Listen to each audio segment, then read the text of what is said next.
Salam Pancasila dan salam penegakan hukum. Banyak yang minta Rumah Pancasila untuk membahas kasus Brigadir J. Kenapa Rumah Pancasila tidak mau membahasnya? Karena Rumah Pancasila sudah tahu, perkara ini tidak akan terbuka secara terang benderang. Karena alat-alat buktinya sama barang-barang buktinya semuanya sudah dirusak atau dihilangkan. Kalau kita ingin untuk membuktikan sebuah perkara, hakim, jaksa dan pengacara yang akan bersidang di muka persidangan itu, mereka hanya bisa mengetahui kebenaran tentang sebuah peristiwa pidana apabila pada proses praadjudikasi yang dilakukan oleh Polisi Negara Republik Indonesia sebagai penyidik, mereka mampu untuk menghadirkan alat-alat bukti dan barang-barang bukti secara baik untuk dihadirkan di muka persidangan. Maka ketika ada seseorang yang dinyatakan nih meninggal dunia di rumahnya pimpinan Polri, mayatnya tidak boleh dipindah. Senjatanya di mana, posisinya seperti apa, semuanya harus pada tempatnya. Kemudian polisi dilapori, ada kejadian, mereka datang, mereka foto, mereka olah TKP, membawa alat-alat bukti dan barang-barang bukti. Kemudian alat-alat bukti berupa saksi akan dilakukan pemeriksaan selanjutnya untuk menyesuaikan dengan data-data yang ada di situ.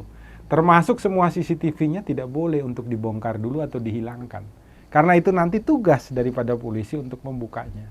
Dalam perkara ini, semuanya sudah rusak. Semuanya hilang.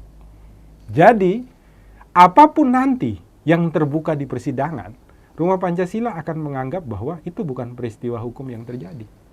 Karena peristiwa hukum yang terjadi sudah dihancurkan. Oleh siapa? Itu masalahnya polisi untuk menentukan. Dan orang yang menghancurkan seluruh barang bukti dan alat-alat bukti, pasti dia adalah pelaku di dalam kasus ini.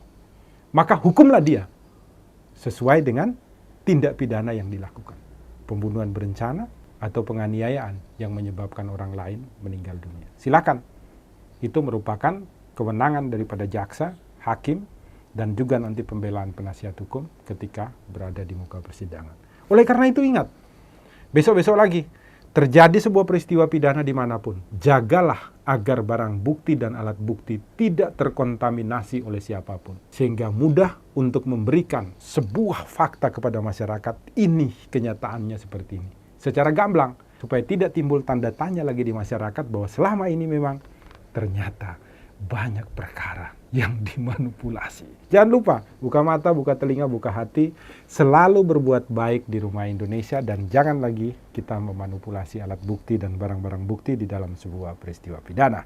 Salam Pancasila dan salam penegakan hukum. Doa untuk bangsa.